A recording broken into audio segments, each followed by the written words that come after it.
At Cirque du Soleil, the performance is the tip of the iceberg. It's the coming together of all those different people working together on the concept. My craft, it's about creating images that convey this idea of floating and dancing and bring this to life.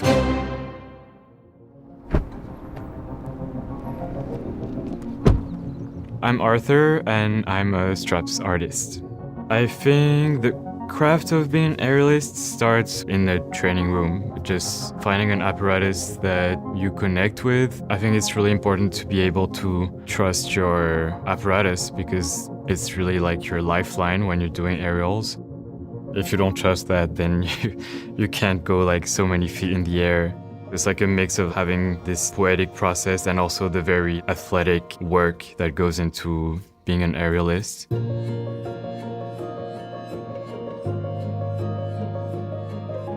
It takes a lot of flexibility and requires a lot of strength coupled with a good range of movement because you go through movements like upside down and very like unusual placements of your body.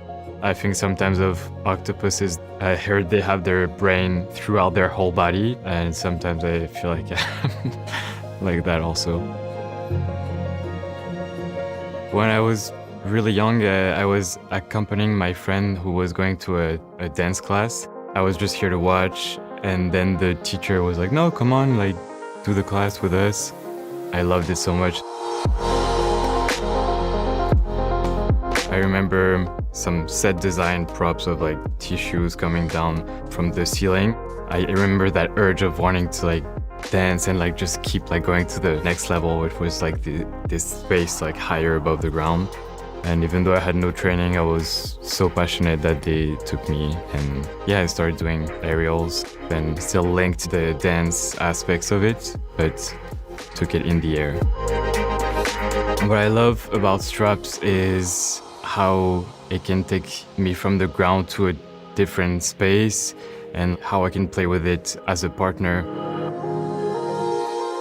I feel like this moment of being on stage and being present with the audience, I'm not thinking about the past or the future. I can be only in the present because I'm in this exchange of energy with the audience.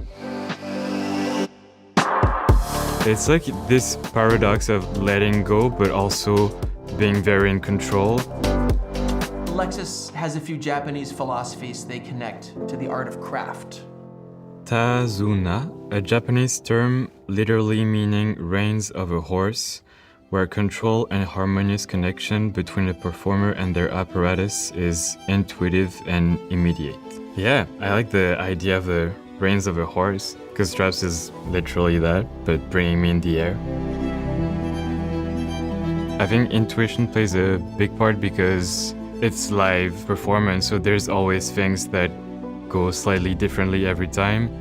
A great performer is someone that can kind of roll with it. It's like almost a reflex or a muscle memory built by all those years of knowing your apparatus, knowing how the swings and the spin works and moves, and becoming so sensitive to that that it becomes instinct to play with that and to adapt to the many different things that can happen in a performance. Performance, it's not like a painting where it's like when it's done, it's there and it just lives here. It needs to be appreciated in the moment. So I guess my job is to live that moment with the audience and to share that.